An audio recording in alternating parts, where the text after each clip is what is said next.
വൃദ്ധൻ നദിയിലെ വെള്ളം കുടിച്ചു. അടുത്ത നിമിഷം തന്റെ വസ്ത്രങ്ങൾ അഴിച്ചുമാറ്റാൻ തുടങ്ങി. പിന്നെ പതുക്കെ നദിയുടെ അടിയിലേക്ക് നടന്നു. എല്ലാവരും ഞെട്ടിപ്പോയി. എന്താണ് ചെയ്യാൻ ശ്രമിക്കുന്നതെന്ന് അവർക്ക് മനസ്സിലായില്ല. വൃദ്ധൻ വെള്ളത്തിനടിയിലേക്ക് ചാടിയപ്പോൾ ജനക്കൂട്ടം കൂടുതൽ പരിഭ്രാന്തരായി. എന്നിരുന്നാലും 5 മണിക്കൂർ കഴിഞ്ഞിട്ടും അദ്ദേഹം വീണ്ടും മുകളിലേക്ക് വന്നില്ല. എല്ലാവരും പോകാൻ ഒരുങ്ങുമ്പോൾ വൃദ്ധൻ പെട്ടെന്ന് നദിയിൽ നിന്ന് കൈ നീട്ടി എന്തോ മുറുകെ പിടിച്ചു. സമീപത്തുള്ള ആളുകൾ അത് എടുക്കാൻ ഓയിട്ടി അത് സ്വർണമാണെന്ന് കണ്ടെത്തി സ്തബ്ധരായി. ഈ കണ്ടെത്തൽ എല്ലാവരെയും വളരെയധികം ആവേശഭരിതരാക്കി. എന്നാൽ വൃദ്ധൻ സ്വർണ്ണഖനിയുടെ സ്ഥാനം അടയാളപ്പെടുത്തുമ്പോൾ ഒരു സൈനിക ഉദ്യോഗസ്ഥൻ അദ്ദേഹത്തെ വെടിവെച്ചു കൊന്നു. ആ സ്ത്രീ ഭയന്നു.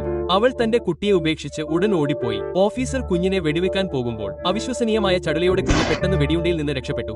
തുടർന്ന് ഒരു മുതിർന്ന വ്യക്തിയുടെ രൂപത്തിലേക്ക് രൂപാന്തരപ്പെട്ടു. ഓഫീസർ അവിശ്വാസത്താൽ മരവിച്ചു. പുരുഷന്റെ ഊർജ്ജത്താൽ ആകർഷിക്കപ്പെട്ട സമ്പത്തിന്റെ ദൈവത്തിന്റെ അവതാരമാണ് കുഞ്ഞ് എന്ന് മനസ്സിലായി. പക്ഷേ കുഞ്ഞിന്റെ യഥാർത്ഥ വ്യക്തിത്വം ആർക്കും അറിയില്ലായിരുന്നു. ആ മനുഷ്യനും സഹോദരനും കുട്ടിയെ വെറുത്തു. അവനെ പറഞ്ഞേക്കാൻ തീരുമാനിച്ചു. എന്നിട്ടും അവർ എത്ര ദൂരം എറിഞ്ഞാലും കുഞ്ഞ് എപ്പോഴും തിരികെ പോകാൻ വഴി കണ്ടെത്തി. നിസ്സഹായരായി കുറച്ചുനേരം അവനെ സൂക്ഷിക്കുകയല്ലാതെ അവർക്ക് മറ്റു മാർഗമില്ലായിരുന്നു. അവർ വീട്ടിലേക്ക് മടങ്ങിയപ്പോൾ കുഞ്ഞിന്റെ നെറ്റിയിൽ സമ്പത്തിന്റെ ദേവതയായ നക്ഷത്ര സമൂഹത്തിന്റെ പ്രതീകമായ 7 നക്ഷത്രങ്ങളുടെ ആകൃതിയിലുള്ള ഒരു ജന്മനാളുള്ളതായി അവർ ശ്രദ്ധിച്ചു. കുട്ടിക്ക് ഭാഗ്യം കൊണ്ടുവരാനുള്ള ശക്തിയുണ്ടെന്ന് ജ്യേഷ്ഠൻ ഊഹിച്ചു. താമസിയാതെ അവരുടെ ഊഹം ശരിയാണെന്ന് തെളിഞ്ഞു. ഒരു ദിവസം ആ മനുഷ്യൻ കുട്ടിയെ നടക്കാൻ കൊണ്ടുപോയി. ചൂതാട്ടം നടത്തുന്ന ഒരു കൂട്ടം ആളുകളുടെ അടുത്തേക്ക് കടന്നുപോയി. ഗെയിമിൽ ചേരാതിരിക്കാൻ അവന് കഴിഞ്ഞില്ല. ഒരു നമ്പർ തിരഞ്ഞെടുക്കാൻ ശ്രമിക്കുമ്പോഴെല്ലാം കുട്ടി അവന് ശരിയായ ഉത്തരം നൽകി. സംശയാസ്പദമായ എന്നാൽ ജിജ്ഞാസയുള്ള ആ മനുഷ്യൻ 2 റൗണ്ടുകൾ കുഞ്ഞിന്റെ ലീഡ് പിന്തുടർന്നു. 2 തവണയും വിജയിച്ചു. അയാൾ ധാരാളം പണം സമ്പാദിച്ചു. സന്തോഷിച്ചു. എന്തായാലും കുട്ടിയെ സൂക്ഷിക്കാൻ തീരുമാനിച്ചു. അടുത്ത ദിവസം അവർ പട്ടണത്തിലൂടെ നടക്കുമ്പോൾ ചുവരിൽ ഒരു വാണ്ടഡ് നോട്ടീസ് കണ്ടു. നെറ്റിയിൽ 7 നക്ഷത്രാകൃതിയിലുള്ള അടയാളങ്ങളുള്ള ഒരു കുട്ടിയെ അതിൽ വിവരിച്ചു. അവർ പ്രതികരിക്കുന്നതിനു മുമ്പ് ഒരു വഴിയാത്രക്കാരൻ കുഞ്ഞിനെ തിരിച്ചറിഞ്ഞു. കുട്ടിയെ പിടിച്ച് ഓടുകയല്ലാതെ അവർക്ക് മറ്റു മാർഗമില്ലായിരുന്നു. ഒരു നീണ്ട പിന്തുടരലിന് ശേഷം